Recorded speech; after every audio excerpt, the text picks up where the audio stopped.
Hey, everybody. So if you have been hanging out with us for the last couple seasons of the podcast, you probably remember us mentioning Flaututi in our past episodes. Our friend Molly Sharp, who incidentally was also a guest in season 1, started Flaututi to share her awesome duet arrangements of standard viola rep, which are great for teaching, and it has now grown into a wide-ranging catalog of one-of-a-kind resources for violists and beyond. Steph, do you remember when we played one of the duets from a holiday bundle together? Yes, it's one of my most cherished holiday memories. Aww. But actually, one of my favorites is something that all string instrumentalists would love. It's called Making Double Stops Ring, a guided exploration of just intonation. And Molly actually shared the viola version with us last year, and I am not exaggerating when I say that it completely changed the way I think about intonation. No one has ever explained it to me like this before. I think that we all realize on some level that a B in all situations is not the same, but why? Yeah. Have you ever had that classic argument in a string quartet setting when you're trying to tune a chord and maybe we're playing that B and we're being told, no, it needs to go lower. No, it needs to go higher. It needs to go here. Wouldn't it be amazing to save all those hours for our string quartet students with no debate? We just know where it's supposed to go. Everyone agrees because there's only one way. Right. You can just gift them copies of this book. Yeah, exactly. Nothing personal. Just here's a book about intonation. Well, Molly has made it easy for all of us to play in tune. So whether you play viola, violin, cello, or bass, there's a version for you. You can find this pragmatic book, viola duet arrangements of classic viola repertoire, and so much more at vlatutti.com under Marketplace, or look in this episode's show notes.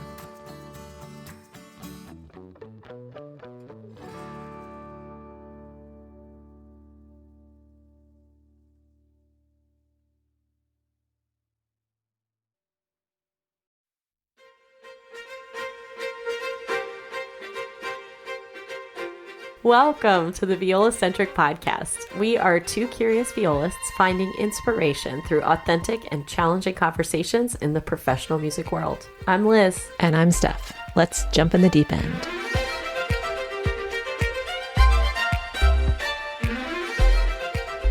Hey, everybody. Hey! Guess what? What? It's the recap people are actually asking for. I know! What a pleasant change of the tide. Shout out to Joy Dominski, my BFF from high school, also a violist and a really great teacher who has actually told us she's started watching the show because of our recaps. Does that count as like our family? I think so. I think so. Okay. But I mean, someone who never watched the show was like, I'm going to watch it because you guys are doing this thing.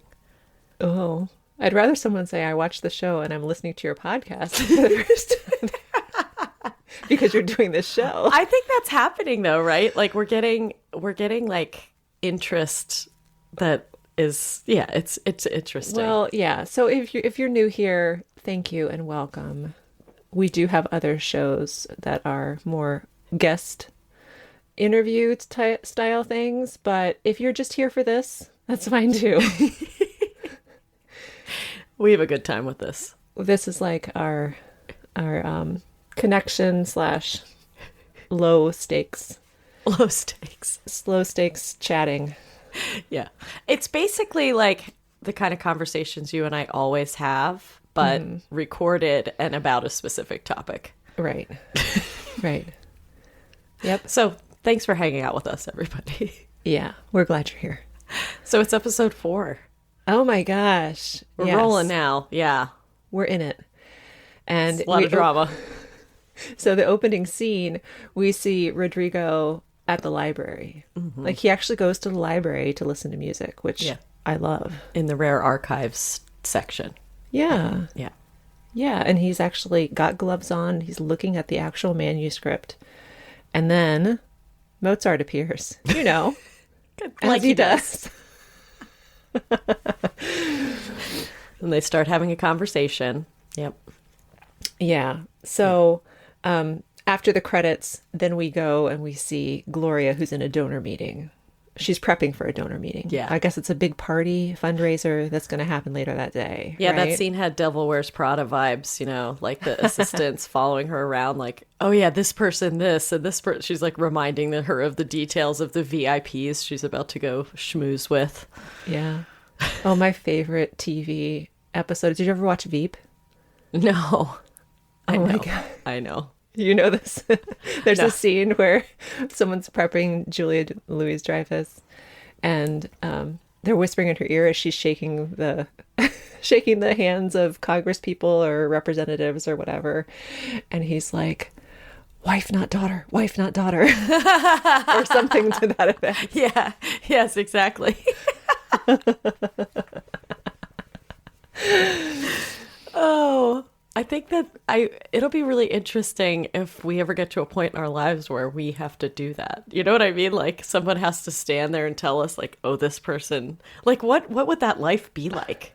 I can't even imagine. I don't know if we'll ever be that important, but yeah. Who knows? Well, actually, I remember talking with Luke, who's the conductor of the American Pops, and he was just talking about how when he goes to fundraisers, he does his research beforehand, just like Gloria. Yeah. He knows everybody's names. He knows what they're into, what their pet projects are. And you have to know that information to be able to get past that step, because that's like the small talk step is the most excruciating part of being at those like big dinners. You're at a big table with a bunch of other people you don't know. Yeah. It's the first question. Okay, what do you do? And then, what are you into? Blah, blah, blah. Yeah. How do you know the guest of honor or whatever? And getting all that out of the way really helps you to get the real subject that you want to talk about. I think that the whole, donor event segment of this episode is actually pretty, well, I mean, parts of it are ridiculous, which we'll get to. Yes. But, it's a very realistic thing. I always think about it this way. When I learned how to network, when I started my first job, it was always this mindset of like, you don't have to be the most interesting person for people to be interested in you. You have to be interested in them. And if you're interested in other people, if you ask them questions about their life, if you listen to their stories, then they appreciate you. They notice you. It's the most amazing thing. It's like such weird reverse psychology, right? Because you think to yourself like, I've got to really wow them. No, you don't. You just have to be interested in them. Yeah. And that's you don't relationship have to be interesting. building. You have to be interested. Yes. That's so great. So that kind of research makes a lot of sense because I think, and it's interesting too. I mean, I don't know. I have a knack for this. I remember that kind of stuff without a notebook. I don't know why, but I do. But if somebody didn't have that kind of, ridiculous like Rolodex in their head, it would be a good thing to have your binder, your research. Okay, so you can whisper in my ear when we That'll be us. like this. Wife, not daughter. Wife, not daughter. Wife, not daughter. You got it. Okay. So we find out that Rodrigo was supposed to come to this fundraising event. He declined. He's uninterested. And Gloria is livid. Mm-hmm. So then we go and we see a little snippet of an orchestra committee meeting, which cracked me up because Union Bob. So there's Union Bob, Cynthia, and then Dee Dee, the dealer. Yeah. Oh God, what did he say? He said something. I thought I wrote it down. Oh, don't put Cynthia in that box, man. So people are being petty about what's going to go in the contract. They're losing the forest for they've lost the forest for the trees. Right. So they're quibbling about the temperature that the room needs to be in when they rehearse. Must be 72 degrees. It must be. Oh no, because somebody else wants it. Oh, I found out what her name is later. Where is it? Oh, she's fiery. Her name is Triangle Tanya. Oh no. Triangle Tanya is convinced that her equipment works best when it's less than 72 degrees. So anyway, there's this quibbling going on. And Cynthia brings it back to the main point. She's like, well, they're going to cut our healthcare by 40%. Yep. And so she's in it for the younger players. She's doing it for the right reasons. That's sick pay. I was like, oh, sick pay. That sounds nice. Yeah, what's that? What's that? What's that, freelancers? Must be really nice. Oh, it's called not getting paid when you're sick. Yeah. Yeah, so that was it was a funny little union or orchestra committee meeting. Also, not all that based out of reality. Not anyone that I've been involved in, but who knows? I mean, I do think I think that there's a lot of that, like getting lost in the details kind of stuff that happens. But I think that's true when you feel like, when you don't have agency. I think that starts to happen more, right? As people just focus in on those like minute things that really aren't that important. Yeah. So, yeah, it felt accurate. Cynthia's trying to hold it together, though. She's doing a good job. Yeah, she's being a good committee chairperson. Yeah. Yeah. And then we see Hailey, who's down in Rodrigo's office, which is kind of in the basement, and she's making tea according to taped instructions. Like an actual cassette, kids, for those of you who know what that is. Yeah. She has a literal boombox in the office. Yes. And she's using it not to play music, but to play instructions on how to make tea. This perfect tea. And Rodrigo, it cracks me up every time he calls her Hailey. Hailey. Really? Does your accent prevent you from saying Hailey? It's now becoming like intentional. Yeah. It must be. Hailey. He's so lovable, though. That whole thing, like when he asks her about the oboe, and then there's just this silence, and she's like talking out loud for some reason because it's a TV show, and then he responds, but he's like, "I'm just assuming you said something funny." It's like this taped conversation. I don't know. It's the old answering machine trick. Yes, it's where you make your answering machine recording or your voicemail recording for all of you millennials and later. He's a true creative, Rodrigo. Yeah. He's a total free spirit. I don't know how many times I wrote that in my notes. You wrote free spirit? Yes. But yeah, so pretty soon this Zen-like scene of her perfect made yerba mate tea is it's interrupted by Gloria and Sherry, who I guess is not working with Rodrigo anymore. She is now Gloria's assistant. Exactly. And she's clearly salty about it, but Gloria comes in and insists that Hailey go get Rodrigo, and we have to go see that scene. But Sherry gave her this look at the end. Did you see that? Where she was like, good luck. Yeah.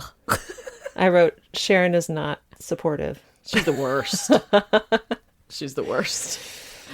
She's salty. I'm sure she's salty. Yeah. Yeah, she's a little bitter. She's like, I have to deal with this woman instead of the hot conductor, young conductor. Yeah. Yeah, exactly. So Hailey calls Lizzie, her roommate, who's always there when you need her. Yeah, she is. Even when she's working the suicide prevention hotline. Yeah, so she's working the suicide prevention hotline, and she's available just to like go get dry cleaning for Hailey. All this different stuff. She's always there. She can give you a tattoo. She's got so many skills. She's a really good friend. She is a good friend. Everybody needs a Lizzie. Everybody does need a Lizzie. Yeah. So then the adventure ensues where they have to interrupt Rodrigo's date with Mozart. I mean, quite literally, Mozart's like, "Hey, look, these girls are here. Buddy. This is for you."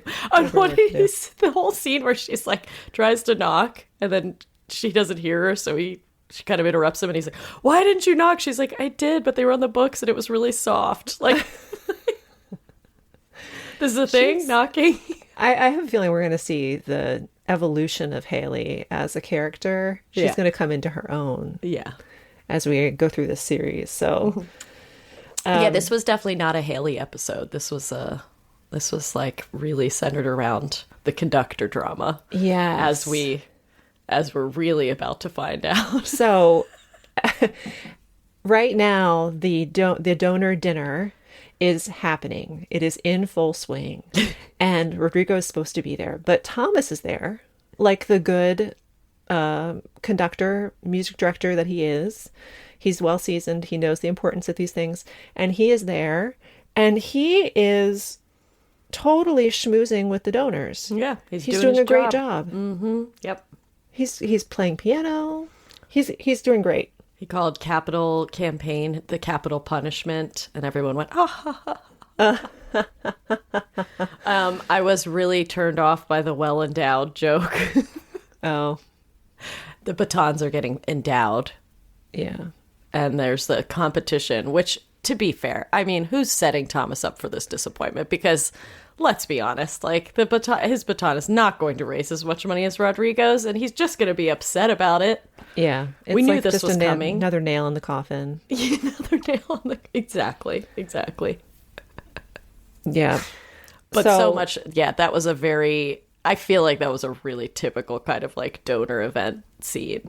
Like yeah. Yeah. Yeah, Sweet old ladies just like taking in the music. Schmoozing. Yep.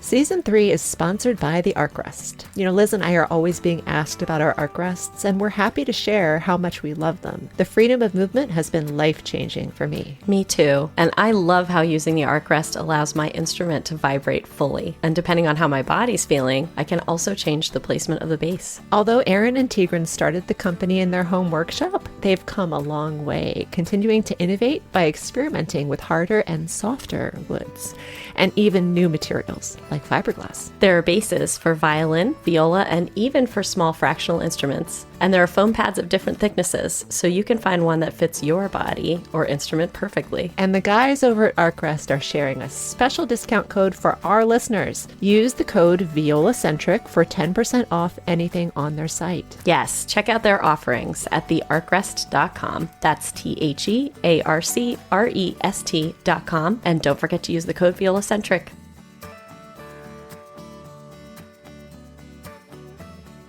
Being freelance musicians means gigging in lots of different places with very unpredictable lighting situations. Oh my gosh, yes. How many times have you shown up to a church gig and wondered if you'll actually be able to see the music by showtime? Many times. Or it's a cocktail hour in a restaurant with ambient mood lighting at best.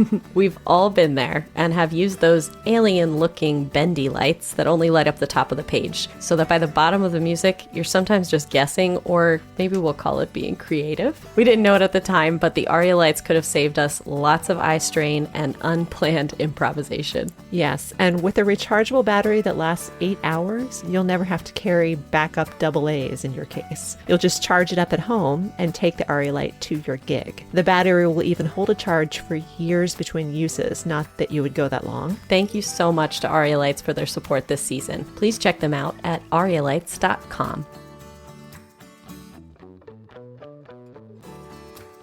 Located in a historic mansion in Tacoma Park, Maryland, you might get the impression that the team at Potter Violins are as formal as the breathtaking building that they work in. But when you go inside, instead you'll find the most relatable, skilled, and friendly staff. Yes, the people at Potter's are what really make it a special place. I love visiting because I know that whoever I work with is not going to make me feel like I'm crazy or just being picky. They're kind of like your favorite bartender. They're great listeners who give you what you need without judgment.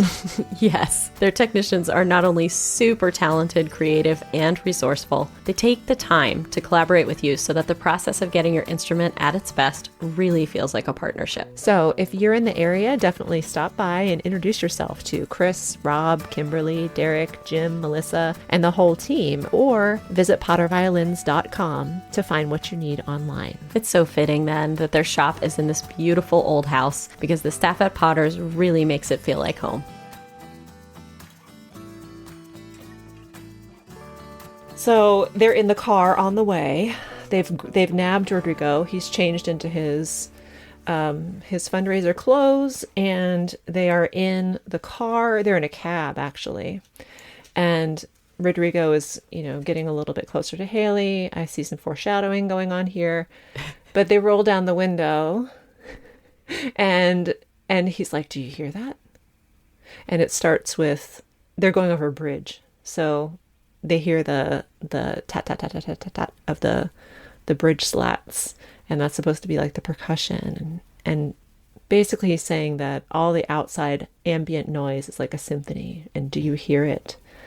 And it was another one of those free spirit moments. Oh yeah, this is where I wrote it. Rodrigo is truly a completely free spirit, my hero. Have you ever had this experience? Because I definitely have. Like, yeah. I like catch rhythms and all kinds of stuff just like out there. Oh, for sure. Yeah. Must be a musician thing. Because Lizzie, they're like in this moment, and Lizzie's like, I don't know what's happening back here, but I was like, I do. Mm-hmm.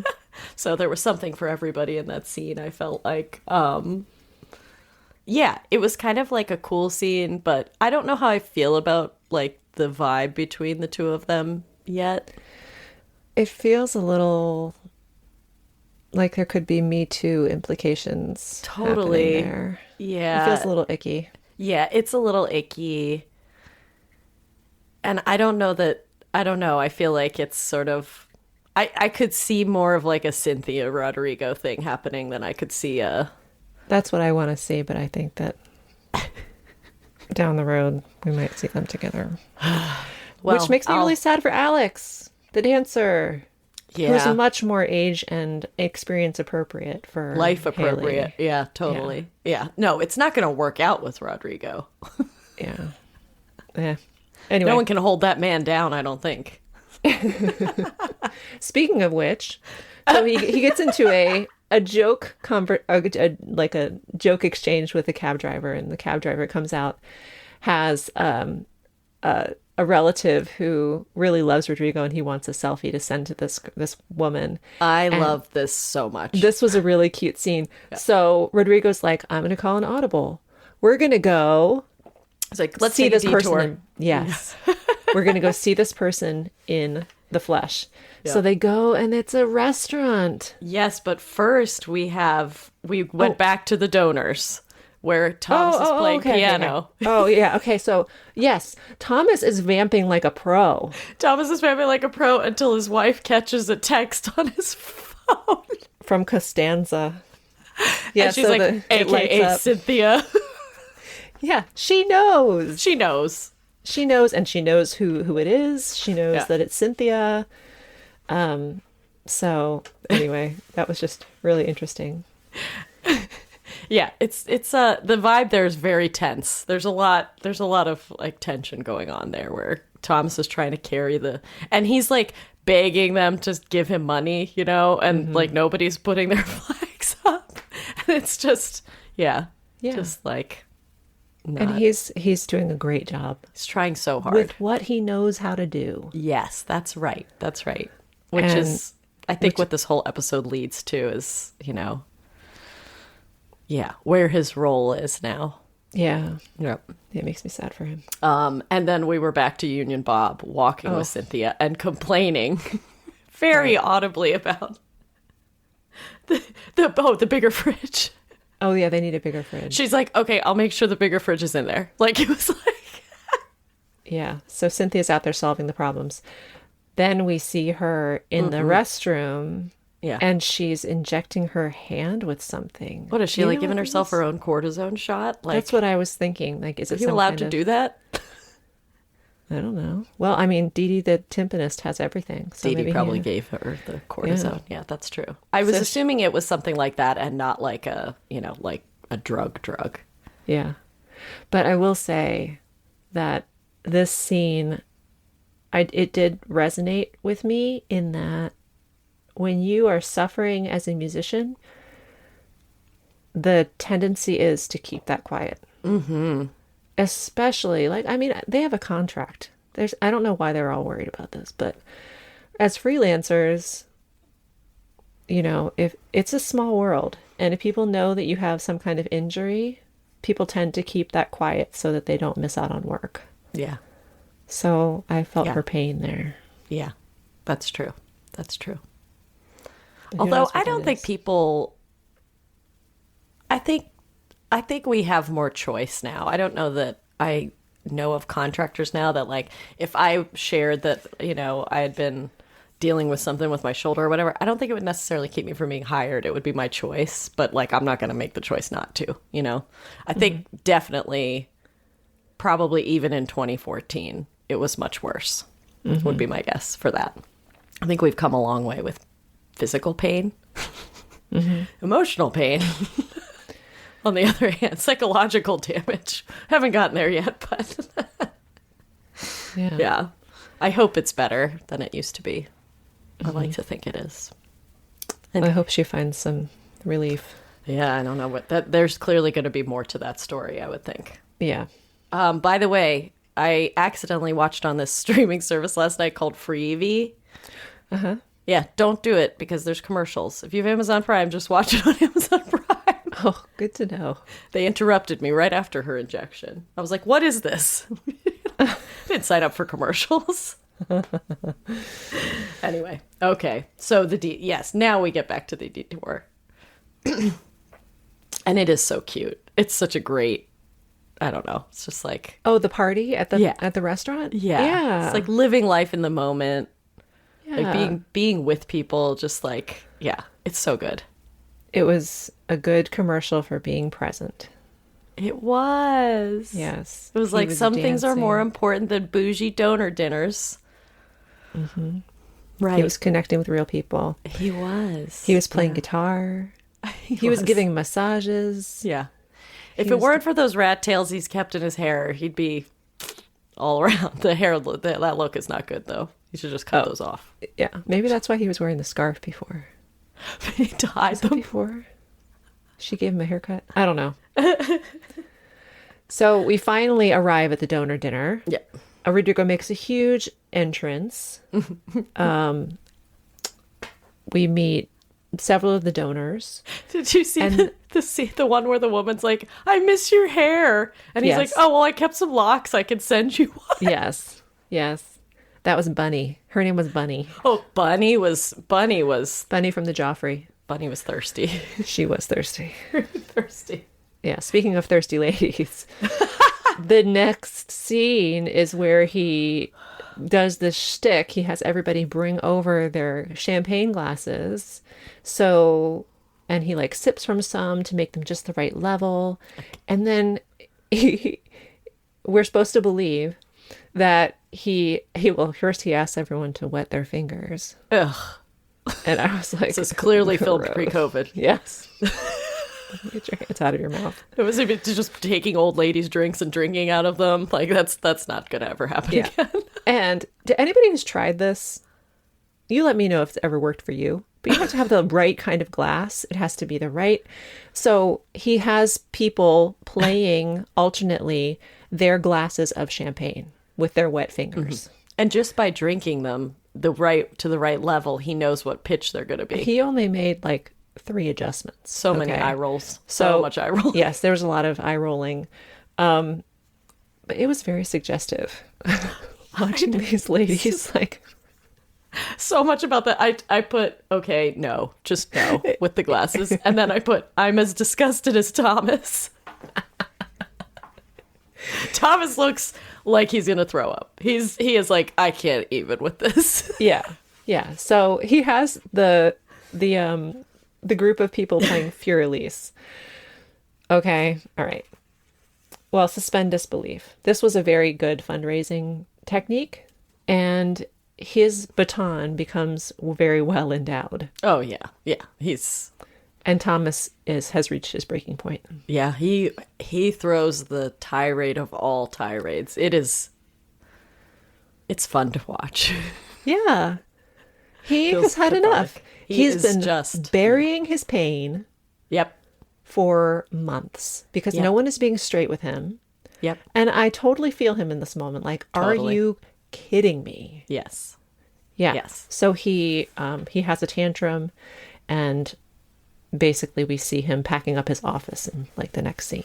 Yeah. The title of the episode is You've Insulted Tchaikovsky. And that's where this comes from. It's like this huge temper tantrum. But at the end, he's like, worst of all, you have insulted Tchaikovsky. Yeah, because Rodrigo says, Maestro, have I insulted you? Yeah. Yeah. And poor Rodrigo. I know he's really a protege. Like he really doesn't want to be in that role for Thomas, like he's uncomfortable with that power shift for sure. Yeah.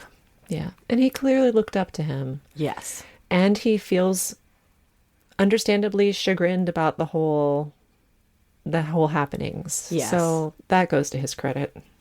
And I really love that he, came into his office in the end and was like, they had this really great, the way the episode ends is like, it's a really great conversation between the two of them. And it's like, I don't know, Thomas at that point he has 0 F's left to give and he's done, and he burns all of his things from his office and says, it's yours now. I'm going on sabbatical. I'm going to go away for a while. And I think that's for the best, you know?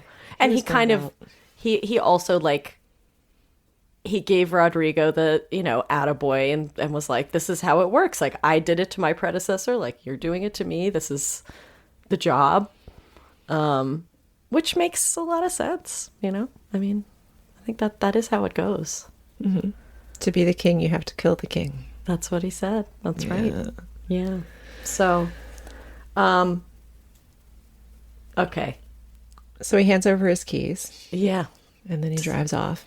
And then we see Gloria showing Rodrigo his swank new flat, which looks really nice and is very well lit, by the way.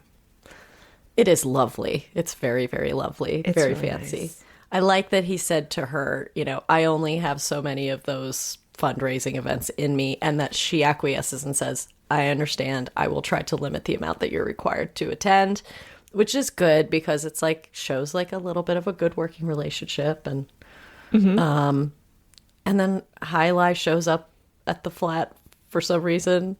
Oh, she's brought his like molding clay and that's right, his weird free spirit things. His like crystals and stuff.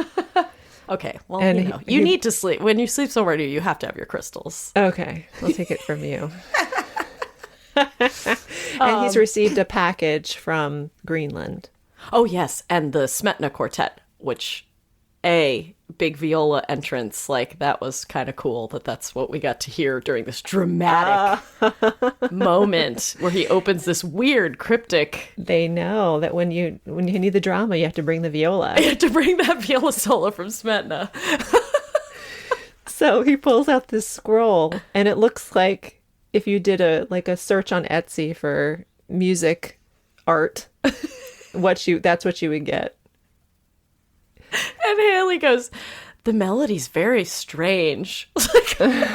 You really, Hailey? You figured out the melody just now when you opened up this package? Like, it's like anybody who has bought wrapping paper with music on it, trying to figure out what's actually written in there, it is nonsense. Yeah. It's wrapping paper. Yeah. This is a scroll, but apparently it's in code that only Rodrigo understands between him and the person who sent it. And who is he? Who? I missed this. He says, Anna Maria is coming. And she says to stay away. What? Or something like that. I don't know. I guess we're going to find out. Getting set up for episode 5. So but he has some history. Maybe we're going to get some backstory, some Rodrigo backstory next episode. Ooh, a Rodrigo backstory? I'm all about that. There's going to be lots of linen and long hair and beaches. That's what I'm foreseeing. Oh my God, it's going to be like my favorite episode so far. Well, stay tuned, everybody. Yes, and we will see you for episode 5 next time. Thank you so much for listening today, and thanks also to our season sponsors, Arkrest, Potter Violins, and Aria Lights. Another thanks to Alto Clef Gifts, where you can purchase viola-centric shirts and mugs, and a variety of other fun items featuring our beloved Alto Clef. If you loved today's episode, consider writing us a 5-star review on Apple Podcasts. And if you want the chance to hang with us and have access to behind-the-scenes audio and video recordings, check out our new Patreon. The viola-centric theme music was written and produced by JP Wogeman and is performed by Steph and myself. Thanks again for listening. Let's talk soon.